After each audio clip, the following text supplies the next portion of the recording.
الحمد لله نحمده ونستعينه ونستغفره ونؤمن به ونتوكل عليه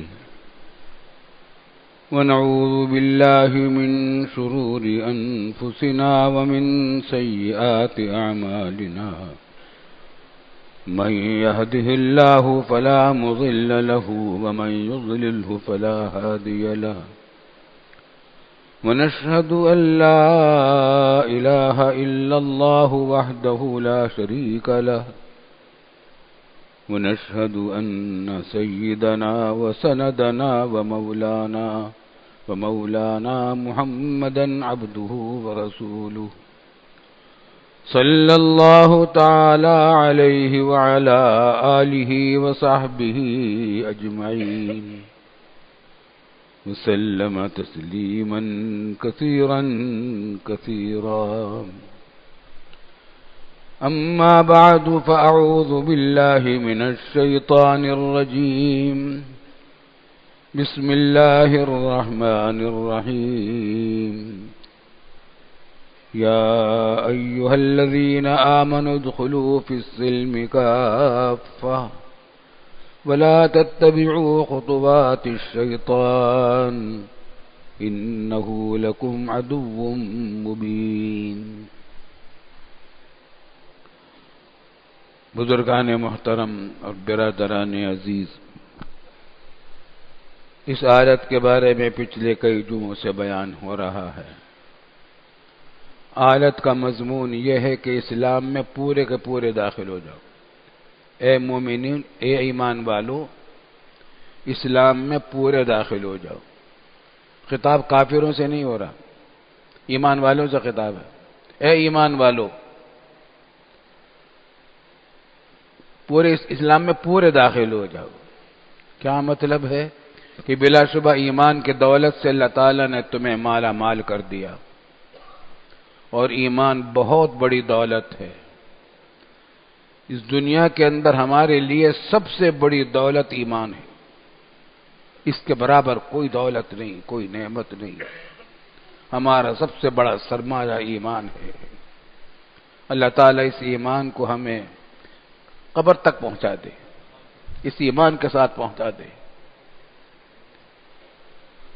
کیونکہ ایمان ایسی چیز ہے کہ کتنا بھی گناہ گار ہو، کتنے بھی معصیتیں نافرمانی کی ہوں، اگر ایمان اس کا ٹھیک ہے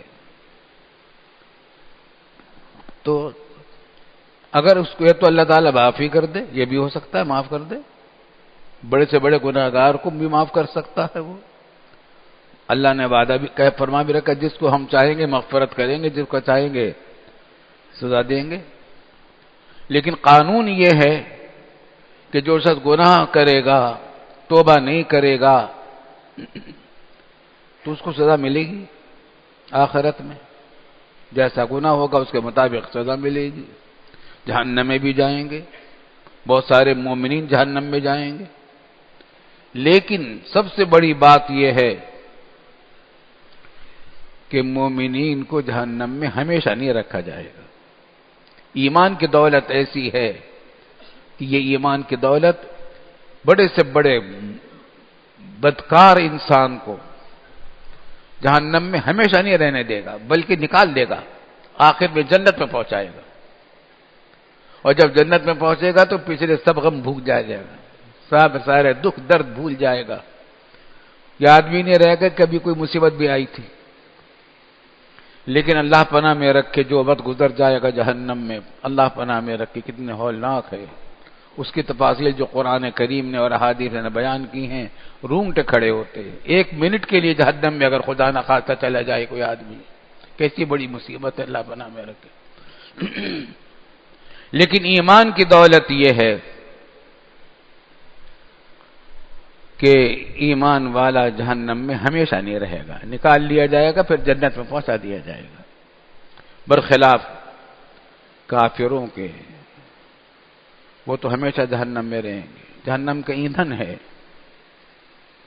جہنم کا ایندھن ہے. ہمیشہ ہمیشہ جہنم میں رہیں گے۔ تو ایمان کی دولت اتنی بڑی دولت ہے کہ انسان کو دائمی عذاب سے بچا لیتی ہے۔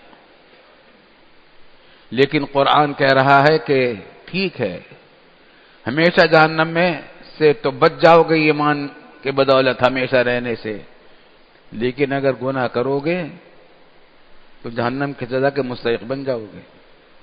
ہماری نافرمانی کرو گے، اعمال میں خرابی کرو گے، عبادتوں میں فرائض کی ادائیگی نہیں ہوگی، یا معاملات میں خرید و فروخت میں لین دین میں روپے پیسے میں ناجائز کام ہوں گے، یا معاشر یا دوسروں کو ستانے کا کسی کو کام ہوگا، لڑائی جھگڑے کام کے ہوں گے، یا تکبر ہوگا، بدخلقی ہوگی، اس کی تو سزا ملے گی۔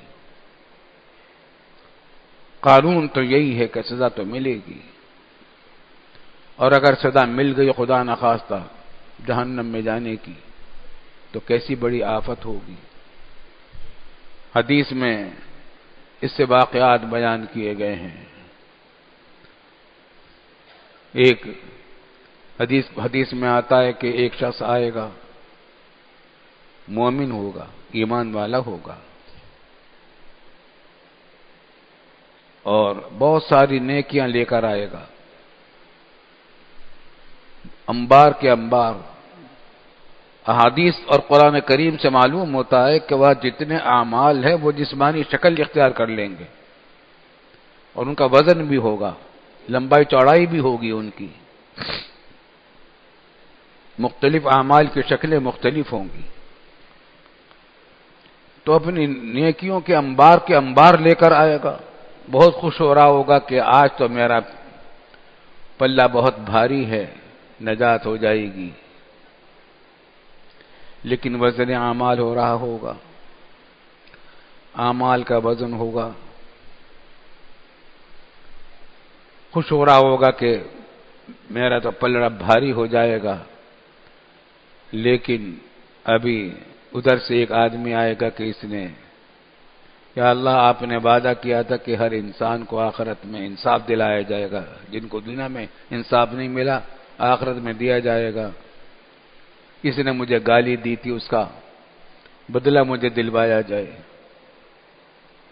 حکم ہوگا اس کی اتنی نیکیاں اس سے لے کر اس کے پلڑے میں ڈال دو۔ دوسرا آئے گا کہ اس نے مجھ پر تہمت لگائی تھی، حکم ہوگا کہ اس کی نیکیاں اس کو دلوا دو۔ کوئی تیسرا آئے گا کہ اس نے میرا پیسے دھوکہ دے کر پیسے وصول کیے تھے، حکم ہوگا کہ اس کو اتنے نیکیاں اس کو دلوا دو۔ تیسرا آئے گا کہ اس نے مجھ سے رشوت لی تھی۔ چوتھا آئے گا کہ مجھ سے اس نے مجھے دھکا دیا تھا، لڑائی کی تھی۔ غرض یہ کہ نیکیاں تقسیم ہوتی جائیں گی، جتنے لوگوں کے حقوق مارے تھے وہ تو دلوائے جائیں گے۔ اللہ تعالیٰ اپنے حقوق میں تو رعایت فرما دیتا ہے، معاف بھی کر دیتا ہے۔ بندوں کے حقوق تو دلوائے جائیں گے آخرت میں، یا تو بندوں کو راضی کریں یا اس کا حق دلوائیں، یا تو دنیا میں اگر راضی نہیں کیا تھا، حق نہیں ادا کیے تھے، تب تو پکڑ ہے۔ حکم ہوگا نیکی اس کو اتنی نیکیاں دلوا دو۔ دیکھتے ہی دیکھتے حقدار آتے جائیں گے، نیکیاں بڑھتی جائیں گی، یہاں تک کہ نیکیاں ختم ہو جائیں گی اور حقدار کا آنے کا سلسلہ بند نہیں ہوگا۔ پھر بھی مزید حقدار آئیں گے تو اور وہ کہیں گے کہ مجھے فلاں اس نے نقصان پہنچایا تھا، فلاں میرے ساتھ زیادتی کی تھی، تو اب اس کا حکم ہوگا کہ اس کا گناہ اس کے پلڑے میں ڈال دو، اس حقدار کے گناہ اس کے پلڑے میں ڈال دو۔ حقدار آتے جائیں گے، ان کے گناہ اس کے پلڑے میں ڈلتے جائیں گے۔ لایا تھا نیکیوں کے انبار، رہ جائیں گے گناہوں کے انبار۔ حکم ہوگا گھسیٹ کے جہنم میں پھینک دو، اس کو جہنم میں پھینک دیا جائے گا۔ اللہ پناہ میں رکھے، اللہ پناہ میں رکھے۔ یہ مومن کا حال ہوگا۔ تو ایمان بلا شبہ بہت بڑی نعمت ہے، بڑی نعمت ہے، لیکن ضابطے کا قانون تو یہی ہے، بندوں کا حقوق اگر مارا جائے گا تو وہ تو معاف نہیں ہوگا، دینا پڑے گا، یا تو دنیا میں دے دو یا دنیا میں معاف کرا لو، ورنہ معافی نہیں ہے، دینا پڑے گا۔ کتنی نیکیاں لے کر آئے تھے، نمازیں پڑھی تھیں، تہجد پڑھے تھے، تبلیغ میں گئے تھے، جہاد میں گئے تھے، مدرسوں میں پڑھے تھے، کتابیں لکھی تھی، تصنیف کی تھی، تبلیغ کی تھی، مگر اگر حقوق مارے تھے بندوں کے تو اللہ تعالیٰ کو اپنے بندوں سے پیار ہے۔ اللہ نے ہمیں پیدا کیا ہے، ہم میں سے ہر ایک سے اللہ تعالیٰ کو ایسا پیار ہے کہ ماں باپ کو ہمارے سے اتنا پیار نہیں ہو سکتا جتنا اللہ تعالیٰ کو پیار اور محبت ہے۔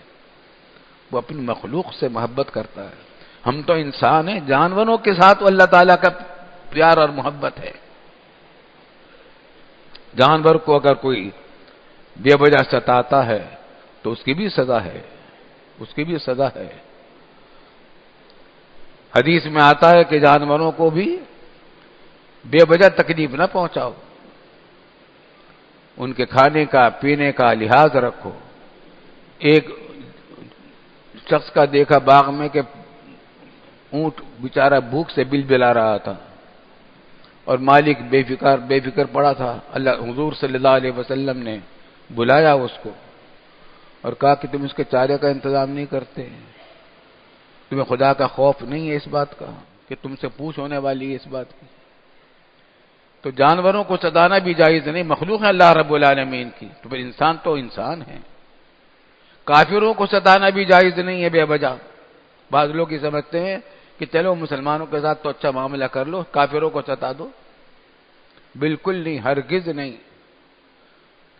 اگر کسی کافر کو ستاؤ گے تو اس کی سزا ملے گی، اس کافر کو آخرت میں تو ثواب نہیں ملنے والا، لیکن کافر کا دل ٹھنڈا کرنے کے لیے تمہیں اس کا عذاب دنیا میں دے دیا جائے گا، سزا دے دی جائے گی۔ اس واسطے بھائی ہر وقت آخرت کو فکر میں رہنا چاہیے، آخرت کی فکر میں رکھے۔ تو قرآن کریم میں فرمایا کہ اے ایمان والو، اسلام میں پورے کے پورے داخل ہو جاؤ۔ بلا شبہ ایمان بہت بڑی دولت ہے، اس کے برابر کوئی دولت نہیں اس کا دنیا میں، لیکن وہ بچانے کے لیے، بالکل نجات دلوانے کے لیے کافی نہیں ہے۔ دائمی عذاب سے تو نجات دلوا دے گا لیکن عذاب سے نہیں بچا سکے گا۔ عذاب سے بچنے کے لیے تو اسلام کے سارے کام کرنے پڑیں گے۔ اور میں نے عرض کیا تھا اور بار بار کہتا رہا ہوں، اسلام مجموعہ ہے 5 چیزوں کا، بنیادی چیزیں 5 ہیں۔ عقائد ہے، ایمان۔ الحمدللہ ایمان والوں کو اللہ نے ہمیں دے رکھا ہے ایمان، اللہ کا شکر ادا کرنا چاہیے، ہمیں آسانی سے مل گیا یہ ایمان۔ لیکن نمازیں ہیں، 5 وقت کی نماز ہے، رمضان کے روزے ہیں، جس کے پاس مال بقدر نصاب ہو اس کی زکوٰۃ ہے، اور قدرت حج کی ہو قاعدے کے مطابق تو اس کا حج ہے۔ تو نمازیں، روزہ، زکوٰۃ، حج یہ فرائض ہیں، عبادات ہیں، ان کا بھی محافظہ ہوگا۔ حدیث میں آتا ہے کہ سب سے پہلا سوال کسی مومن سے جو ہوگا آخرت میں اعمال کا، تو کس کا ہوگا؟ نماز کا سوال ہوگا۔ بالغ ہونے کے بعد سے تم پر کتنی نمازیں فرض ہوئی تھی؟ بالغ آدمی ہو جاتا ہے تقریباً 13-14 سال کی عمر میں، آج کل تو جلدی ہو جاتے ہیں، پہلے 14-15 سال میں ہوتے تھے، اب 13 سال میں بھی ہو جاتے ہیں۔ بالغ ہونے کے بعد سے مرنے تک، جب تک ہوش و حواس تھے، اس وقت تک کتنی نمازوں کا وقت آیا تم پر؟ کون سی نماز پڑھی، کون سی نماز نہیں پڑھی، کون سی صحیح پڑھی، کون سی غلط پڑھی، ایک ایک نماز کا سوال ہوگا۔ روزے کتنے آئے تھے، روزے کتنے رکھے، زکوٰۃ میں مال پر فرض ہوا تھا، زکوٰۃ کتنی ادا کی ہر سال؟ تم پر حج عمر بھر میں ایک مرتبہ کا فرض تھا، وہ حج ادا کر لیا نہیں کر دیا؟ یہ عبادات ہیں، اور عبادات میں سب سے پہلی چیز نماز ہے۔ یہ ایسی چیز ہے کہ اس سے کسی وقت بھی چھٹی نہیں ہے، کسی حال میں چھٹی نہیں ہے۔ زکوٰۃ تو سال بھر میں ایک مرتبہ، روزہ سال بھر میں 1 مہینہ، حج عمر میں ایک مرتبہ، لیکن نماز تو ہر وقت کی کا ساتھ ہے، اس کا سوال بھی سب سے پہلے ہونے والا ہے۔ اللہ تعالی ہمیں آسان فرما دے۔ آسان بات یہ ہے کہ کوشش پوری کرتا رہے، لیکن پھر بھی کوتاہیاں ہو جاتی ہیں ہم سے، نماز میں بھی ہم سے کوتاہیاں ہوتی ہیں۔ ہم نماز میں توجہ پوری نہیں کرتے، نماز میں ادھر ادھر کے خیالات ہمیں بھٹکاتے رہتے ہیں۔ کوشش یہ کرنی چاہیے کہ نماز میں دل لگا کر نماز پڑھیں۔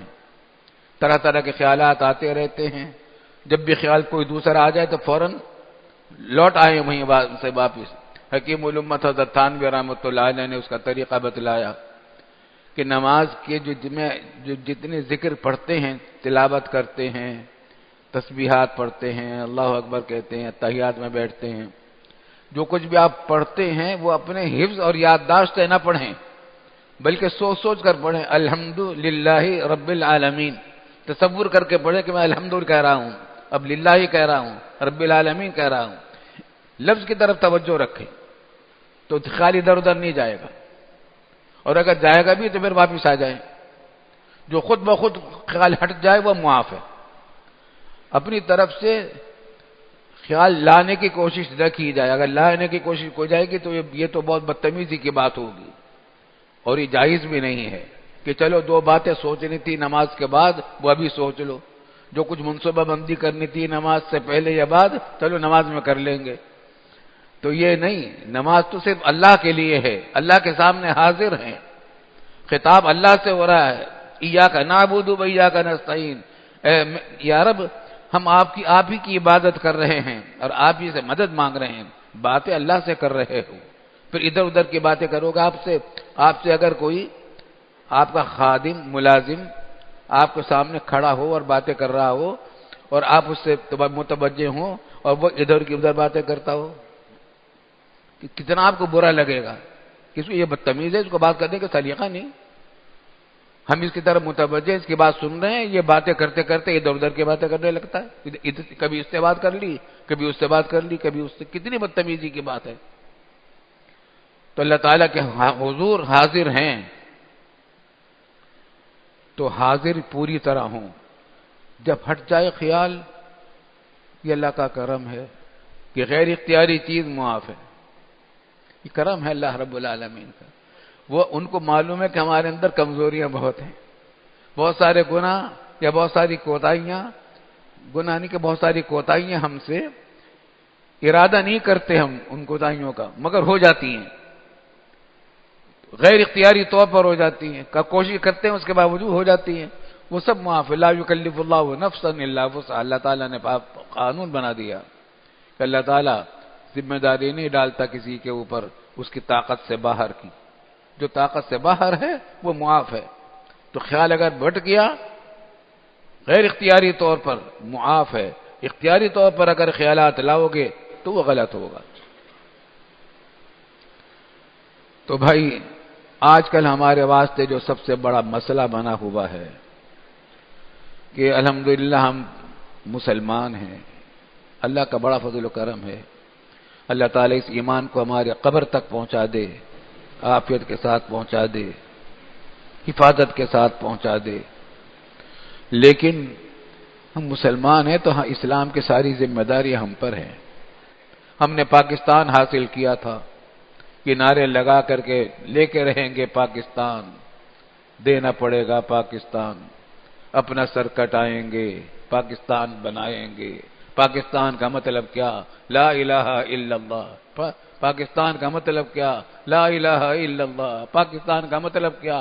لا الہ الا اللہ۔ مسلم مسلم بھائی بھائی، یہ نعرے تھے، یہ نعرے کیا منشور تھے، ہمارے بزرگوں نے دیے تھے، قوم کو دیے تھے۔ پاکستان لا الہ الا اللہ کے نعرے پر بنا تھا، کلمہ پر، لا الہ الا اللہ کے کلمہ پر بنا تھا۔ آج ہم نے اس وفاداری کے خلاف کیا ہے۔ اللہ نے ہمیں لا الہ الا اللہ کی خاطر دیا تھا یہ وطن، آزاد وطن، ایسا آزاد وطن دنیا میں اس ملک کی نظیر نہیں ملتی آپ کو، کیا بتاؤں، وقت ختم ہو جاتا ہے۔ میں دنیا میں بہت پھرا ہوں، یورپ کے بھی تقریباً سارے اہم ممالک سارے دیکھ لیے، چھوٹے بڑے، افریقہ کے بھی بہت سارے ممالک دیکھ لیے، اور ایشیا کے تو بہت سارے ممالک دیکھ لیے، چائنا، جاپان وغیرہ، کیا کیا بہت دیکھے ہیں میں نے، امریکہ، کینیڈا، کیا کیا کچھ نہیں دیکھے۔ امریکہ اتنا دیکھا کہ وہاں رہنے والے 20-25 سال سے جو رہتے وہ اتنا نہیں دیکھا ہوگا جتنا میں نے دیکھا، کیونکہ وہاں تو مجھے شوق تھا اس بات کا کہ یہ دیکھوں کہ پاکستان سے اچھا بھی کوئی جگہ ہے نہیں ہے۔ میں سچ کہہ رہا ہوں کہ آپ کو پاکستان سے اچھا کوئی ملک نہیں ملے گا آپ کو۔ حرمین شریفین کا معاملہ تو بالکل الگ ہے، وہ تو بہت ہی دوسری چیز ہے۔ پاکستان جیسا ملک نہیں ملے گا آپ کو۔ اتنی خوبیاں اللہ تعالیٰ نے اس ملک میں جمع کی ہیں، اتنی نعمتیں، یہاں کے موسم، یہاں کا محل وقوع، اور یہاں کی پیداوار، یہاں کی زمینیں، یہاں کے دریا، یہاں کے پہاڑ، یہاں کے میدانی علاقے، اور مناظر ایک سے ایک شمالی علاقوں کے۔ آپ کو یہاں کے پھل، یہاں کی سبزیاں، یہاں کا گوشت، یہاں کے جانور، ایسے ملک آپ کو ملے گا نہیں۔ میں بہت پھرتا رہتا ہوں، سچ بات کہتا ہوں، جو پاکستان سے باہر جا کر وہاں آباد ہوئے، مجھے ان پر رحم آتا ہے بیچاروں پر، قابل رحم ہے یہ لوگ، کیسا وطن چھوڑ کے آ گئے۔ اللہ نے یہ پاکستان ہمیں ایسا وطن دیا، لیکن ہم نے اللہ کا شکر نہیں ادا کیا۔ وعدہ کیا تھا کہ یہ لا الہ الا اللہ کے لیے بنا رہے ہیں، یہاں اللہ کا قانون نافذ ہوگا، اللہ کا نظام آئے گا، اللہ تعالیٰ کا دیا ہوا عدل و انصاف قائم ہوگا، ظلم و ستم کا خاتمہ کیا جائے گا، امن و امان کو قائم کیا جائے گا، ظلم و ستم کا خاتمہ ہوگا، عدل و انصاف ہوگا، جہالت کا خاتمہ ہوگا، تعلیم عام ہوگی۔ لیکن ہم نے ان میں سے کچھ نہ کیا، ہم پر عذاب مسلط ہے، اور اب آپ دیکھ لیجئے کیا ہو رہا ہے۔ یہ سب سزا ہے ہماری بدعمالیوں کی، بے وفائیوں کی۔ ہم نے بے وفائی کی اللہ کے ساتھ، اللہ تعالیٰ کے ساتھ بے وفائی کی ہے، وعدہ خلافی کی ہے۔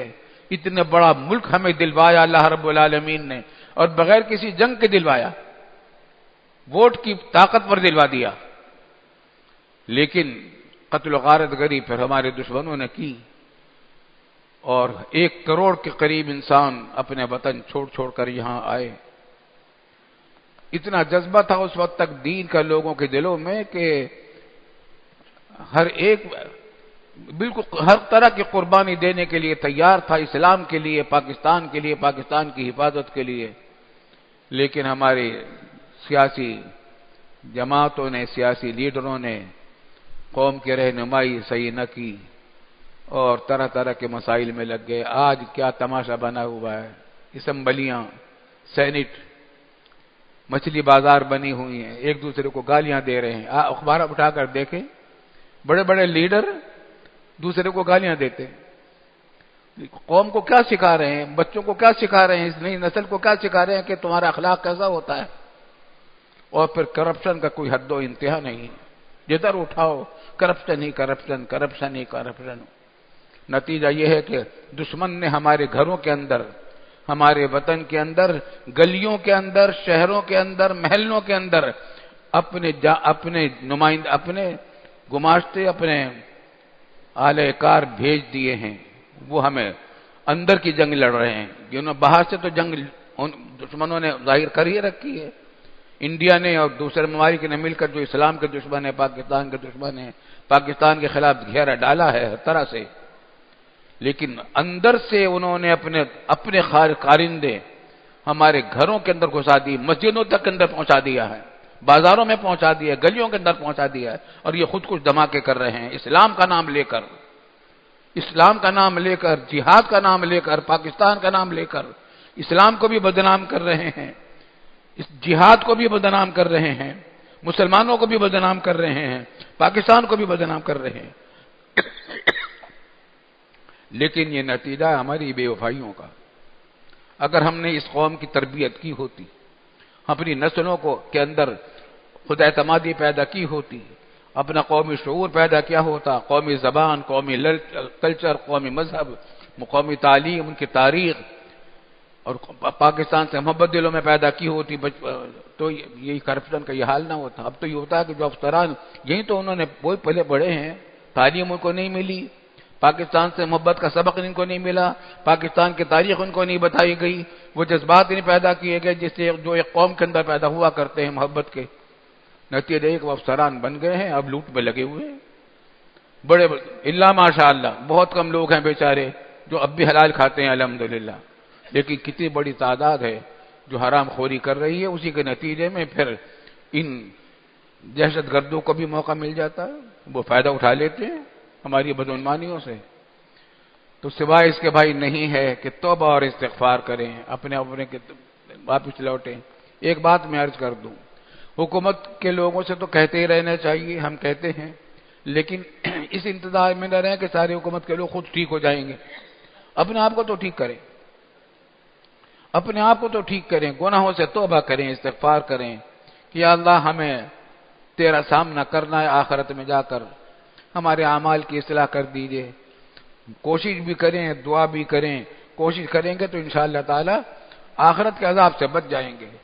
اللہ تعالی ہمیں سچا پکا پورا مسلمان بنائے، اور جو کچھ گناہ ہو جائے اس کے فوراً توبہ اور استغفار کی توفیق عطا فرمائے، اور ایمان کے ساتھ، عمل صالح کے ساتھ اور توبہ کے ساتھ ہمیں اس دنیا سے بلا لے۔